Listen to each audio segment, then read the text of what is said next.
You're listening to Indications by the Conference Board. Indications is a podcast featuring our global roster of thought leaders, ranging from economic growth and competitiveness to human capital, governance, sustainability, and beyond. Each episode is a serious conversation grounded in data and insights that will keep you ahead of the curve in a turbulent world. Hello, I'm Dana Peterson, Chief Economist at the Conference Board.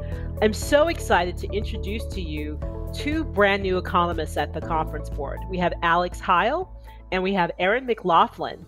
Alex, tell us a little bit about yourself. Hi, Dana. Thank you so much for the kind introduction and for having me on today with you. So it's a pleasure to be working with you here at the Conference Board.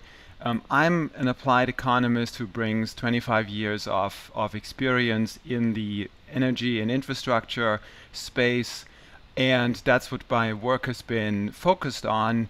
I was the chief economist at the Port Authority for a little over a decade, and I spent 10 years in environmental consulting, and I'm hoping that I can bring some of these experiences and skills to the very valuable work that we're doing here at the Conference Board. Thanks, Alex. Erin, tell us about yourself. Hi, everyone. Hi, Dana. Hi, Alex. I'm Erin McLaughlin, and I joined the Conference Board from the American Council of Engineering Companies, where I was a vice president in charge of economic and market analysis. And so, engineers design and build the built environment as well as all different kinds of infrastructure. So my background is as an urban planner and as an MBA, sort of studying the built environment. And I'm excited to join the Conference Board for our new research initiatives. Thanks so much, Erin. So, what is our new research initiative? It's called Cities. Alex, Erin, tell us a little bit about what Cities is. Well, first off, what does Cities stand for? Yeah, so Cities, and Erin should really take full credit for the name here, stands for Critical Insights on Energy Transition, Infrastructure, and Environmental Sustainability. So this is a little bit of a mouthful, but it really focuses on three critical areas. We're trying to assess and research what is going to happen in the energy industry and how quickly is the country, the industry, and really the globe going to move to a more sustainable way that we're generating and producing and using electricity and energy, and then also how this extends into the built environment in the form of infrastructure and what this means environmentally for the consequences and impacts that some of the economic transactions and activities have on our planet.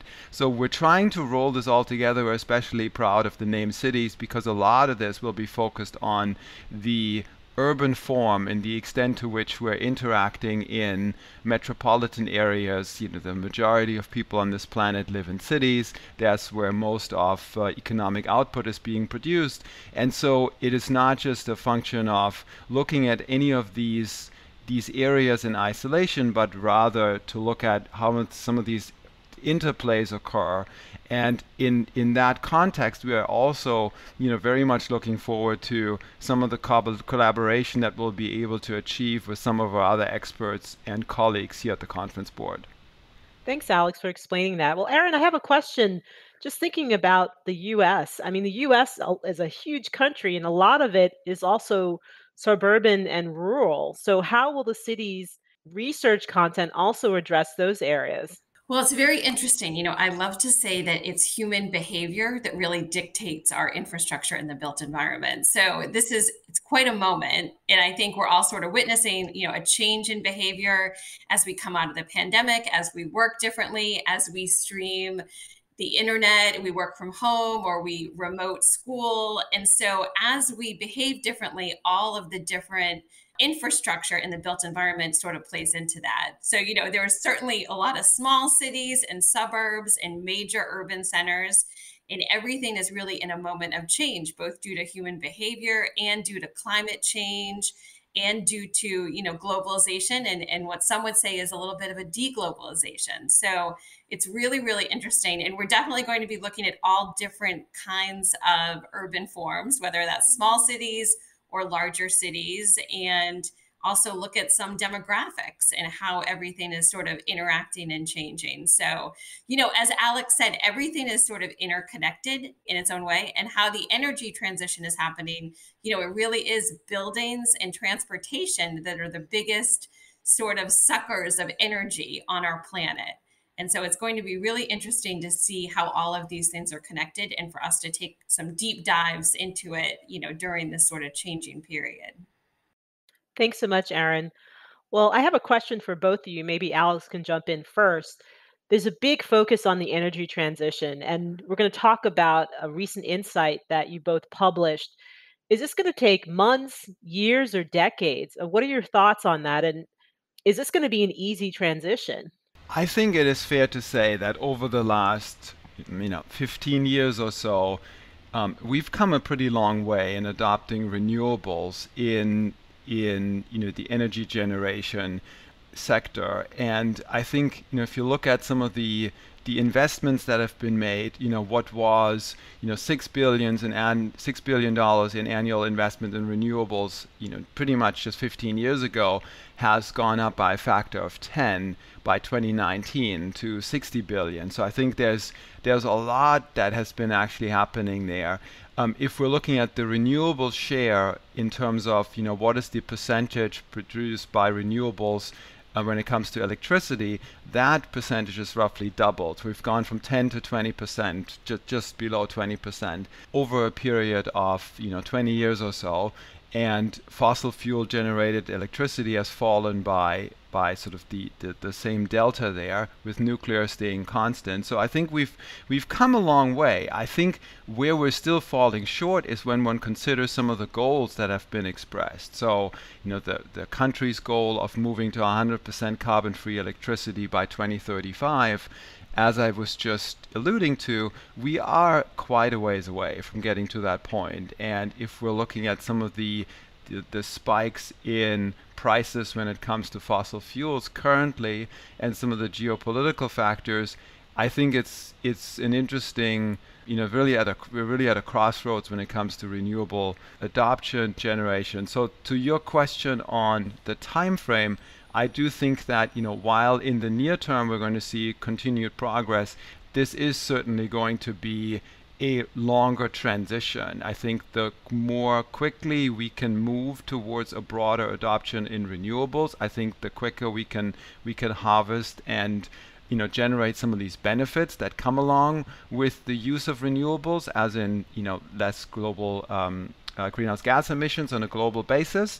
And we're seeing some of especially the urgency in some of these trends and some of these actions that need to be taken when one considers some of the heat waves and some of the adverse weather and climate events that are currently being observed.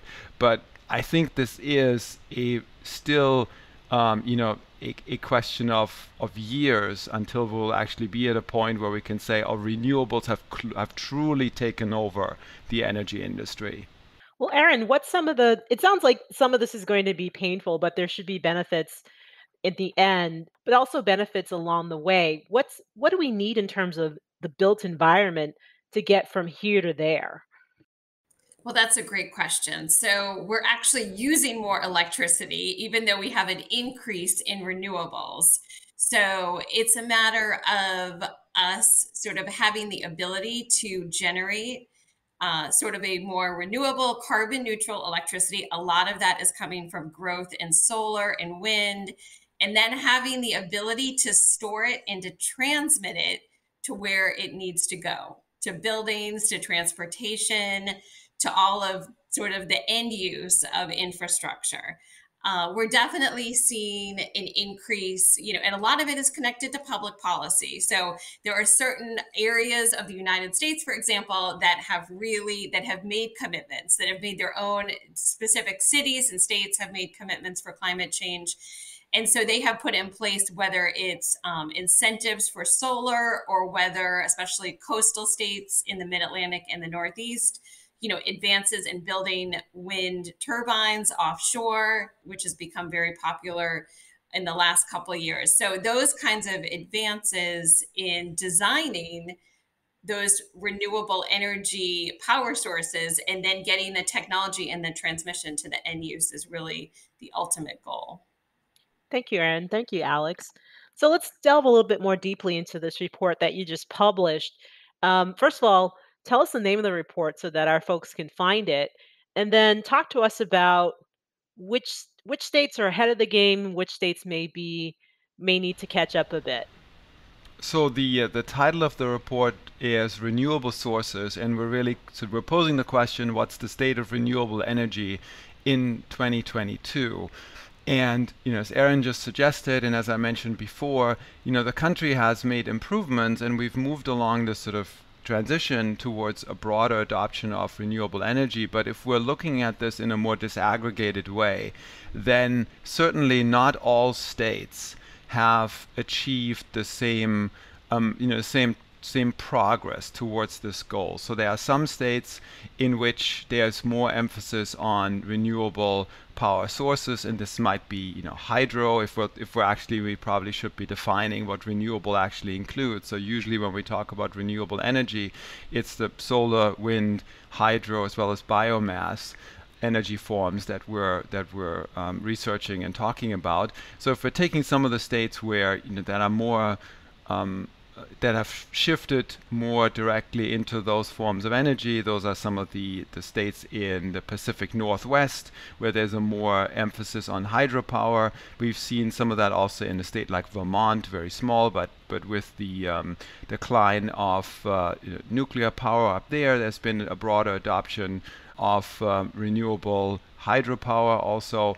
And then some other parts of the country really are still very much below what the renewable share in the total electricity mix is. And there's Mississippi, there's even Ohio, even some of the other states that have a much greater emphasis on fossil fuel generated electricity. So I think that even if we're taking the states, if we're taking the state where the conference board's office is in New York City, so take New York State, and we're looking at what the balance is for New York State with taking the nuclear power station at Indian Point off the grid. Now all of a sudden, over the last few years, despite the best intentions by the state, it is actually true that the grid has become quote unquote dirtier if we're thinking about the share of green power that is being generated. So sometimes the transition even in individual states is not a straight line, but there's ups and downs in terms of how technology is utilized and some of the infrastructure is being used.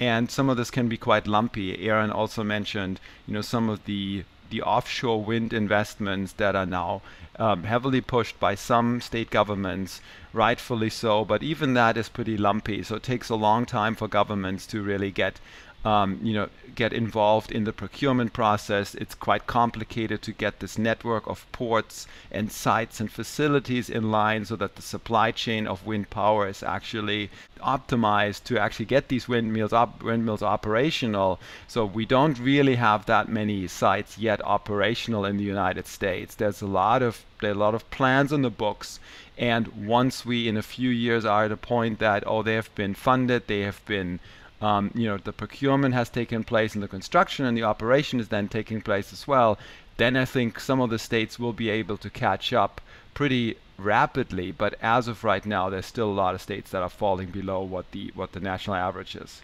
Well, Alex, maybe you can tell us a little bit why some of the states are falling below the national average in terms of renewables in their portfolio of utility use and production. I think states have, different tools at their disposal when it comes to how you can move the share of renewables. And so, one of them would be renewable portfolio standards, so basically requirements for renewables use within their electricity grid portfolio. There's, other states that have quite aggressive policies in place for net metering or feed-in tariffs. Net metering is essentially the ability for a customer to be monitored on a residential solar facility that someone may have on the roof of their house, and if they generate more than they actually use, they can feed it back into the grid, and they can get compensated for that. There are also different tools available at which point a customer, entity can generate electricity, and then there are attractive rates basically for purchase of some of that renewable energy that can be then fed into the grid. Different states have followed different models, and certainly different states have different, degrees of ambition and aggressiveness when it comes to the adoption of some of these policies. And that speaks to, the point where we've now arrived at. I think some of this is also just a historical trend of which state have location advantages on, let's say hydro plants, or, coastal locations where it is easier and more cost effective to design and construct and operate wind facilities, as well as solar facilities, which are certainly more suitable in parts of the country that just simply have more sunshine, and just therefore more effective ways of utilizing that technology. So it's a little bit of mosaic, and a lot of this can be policy driven. So I do think that policy plays a large role to the extent of how much renewables can be made operational in different parts of the country. Thank you, Alex. So, Erin, Alex mentioned wind and you mentioned solar, but just thinking about solar, many of the materials come from abroad. What are some of the constraints in terms of building out more solar capacity in the US, especially if we're reliant upon materials from other economies? Well, that's a great question. We've seen different relationships with China and other countries, especially in Asia, over the last 10 or 15 years when solar has become increasingly popular. Most solar panels and photovoltaic materials are not made in the US. And of course, they take many, many different kinds of components. But early on when solar was becoming very popular, many of them were made in China. And then there has been a diversification to other Asian countries in the last several years. So there are different sources for the materials, both, of course, with solar and with wind turbines and other battery components. There have been constraints on lithium and other materials that we've all heard about due to the supply chain, in the most recent couple of years that have had some constraints to the production of those kinds of components. Thanks, Erin. And indeed, when we think about materials and inputs for batteries and solar and wind, policies come into play there, especially when it comes to trade. But we do have some of these materials here in the US. We've got like giant deserts with plenty of sand. We do have rare earths. Why isn't the US just, digging this stuff up and making it ourselves?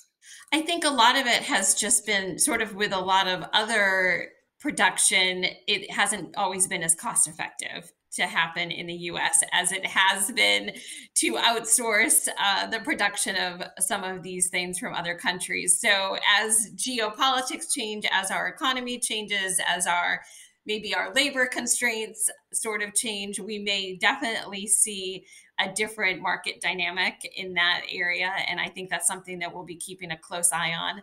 I think the other pressure point will be demand, and when we think about at the conference board, why do our members care about this? Why do companies care about this? Companies are really in a very early stage of having to document their carbon neutrality. And so as they have to document the carbon neutrality of their supply chain, of how they power their buildings and their plants and their offices, over the next 5 or 10 years, especially, there's going to be pressure on them to purchase renewable electricity from different American grids. And if they can't get that renewable electricity, they're going to be pressuring both utilities and state and local governments, and there'll be an overall market pressure to have that more readily available as sort of the demand increases. Thank you, Erin. So, Alex, there's something called Local Law 97 in New York. Can you tell us what that is and if other states have comparable regulations? Sure. So Local Law 97 is a law that was passed by the City Council in New York City in response to the realization that the building sector is really the one sector in New York City that produces the vast majority of greenhouse gas emissions. So in total, roughly 70% of greenhouse gas emissions in New York City come from buildings. This is in large part due to the high transit share. So considering that some of the carbon intensity doesn't occur in the same way as it does in other countries. So buildings take a disproportionately large share of greenhouse gas emissions in New York City. So what this law essentially does is it looks at buildings of a floor space greater than 25,000 square feet, and then creates a system of floor use and carbon intensity that refers to different uses of a building in order to establish certain limits that a building is not supposed to exceed during two currently defined compliance periods starting in 2024 for those buildings. The idea is that ultimately for a city like New York City, in order to become less carbon intensive, we need to electrify the building sector. And in order to provide electrification incentives, you want to move to a system in which excess carbon intensity is penalized essentially. So the law provides not only fines for building owners that exceed what their essentially allowed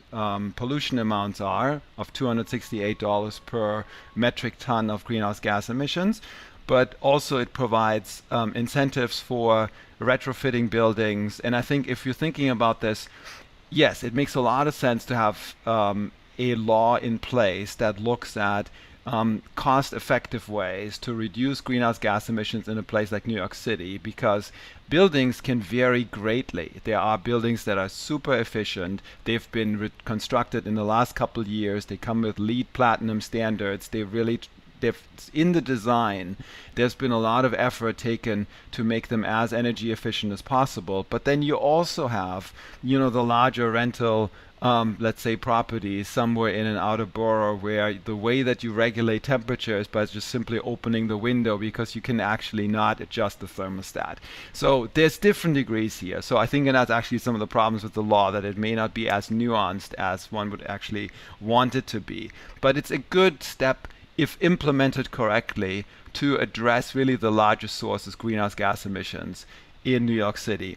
Other cities are following, certainly, the one law that is, and this can take different forms because not everybody is just going to follow the same path as the City Council of New York City has chosen. But if you take, for instance, Boston has an ordinance on the books that's called the Building Energy Reporting and Disclosure Ordinance, and they use a related mechanism, realizing that the building sector is largely responsible for a lot of greenhouse gas emissions. They have slightly different mechanisms in place, but they do, overall fall into a similar system of creating, carrots and sticks in order to get building owners to do something about inefficient buildings, and buildings that are, you could call them wasteful when it comes to energy consumption, and in which case you can make investments that will actually make everybody better off by lowering overall greenhouse gas pollution.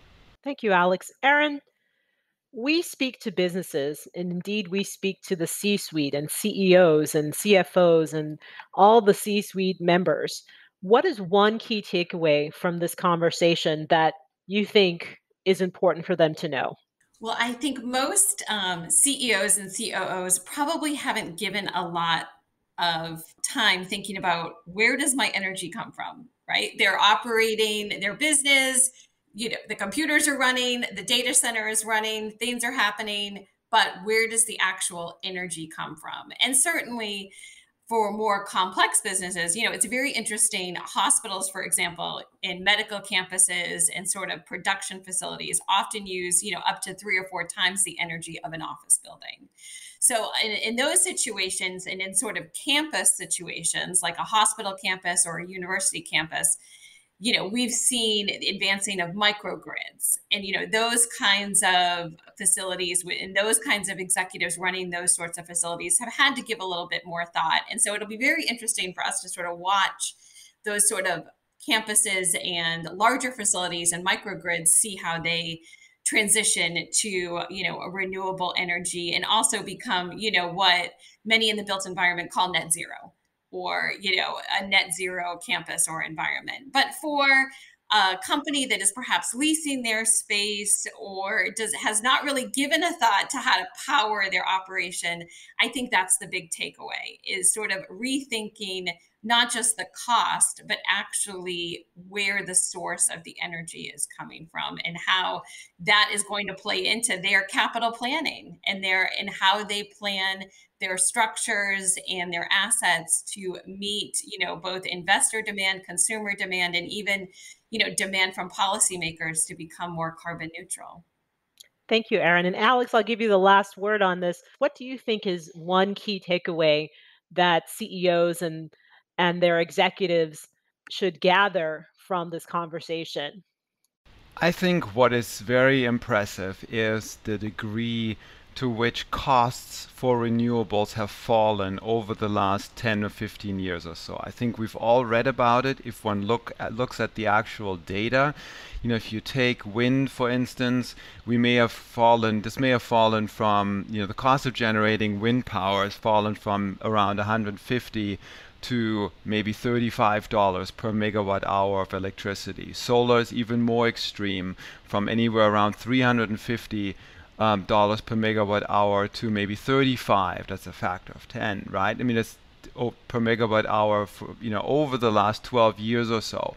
The cost of battery storage has fallen by about 85 or 90%. So I think there's a broad trend underway that has made renewables now perform on par and even outperform some of the traditional energy forms, which is unheard of if you think about it, where we were 5 years ago. I mean, I don't think anybody saw this sort of extent coming. So I think that's certainly a trend, that it's no longer just a trendy thing to do to adopt and use renewable energy, but it actually has now started to become the cost-effective way to supply energy and to use energy for a facility. So I think that CEOs and other decision makers are certainly aware of some of those cost implications, and I think going forward it will become more and more of a planning consideration when it comes to all this. I think the cost of renewables have come down. The cost of some of the fossil fuel energy forms, they tend to be much more volatile, as we are all experiencing currently. So it's the sort of trade-off between the different costs that I think is going to determine a lot of decision making. But I think there's an overall very strong sort of headwind that exists here. Actually, I should say, tailwind for renewables that is going to push the adoption further once the cost curve is going to move even lower from where we currently are. I mean, just on a personal note, if one can have solar, a photovoltaic system on the roof of one's house in northern New Jersey, like my family does, it is striking to note how far we've come with solar generated electricity to make that worthwhile in a place that is not Arizona, but actually a place that is not as fortunate when it comes to the weather. So I think there's a lot of upside. I think there's a lot of positive trend. This is going to be a little bit bumpy going forward, but I think some of these trends are very much in renewables' favor. Erin, Alex, thank you so very much. This has been a fascinating and insightful conversation. And to our listeners, again, this has been Indications from the Conference Board.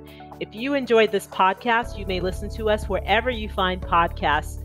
And we hope that you will come back and listen to us again. Thanks for listening. This has been Indications from the Conference Board.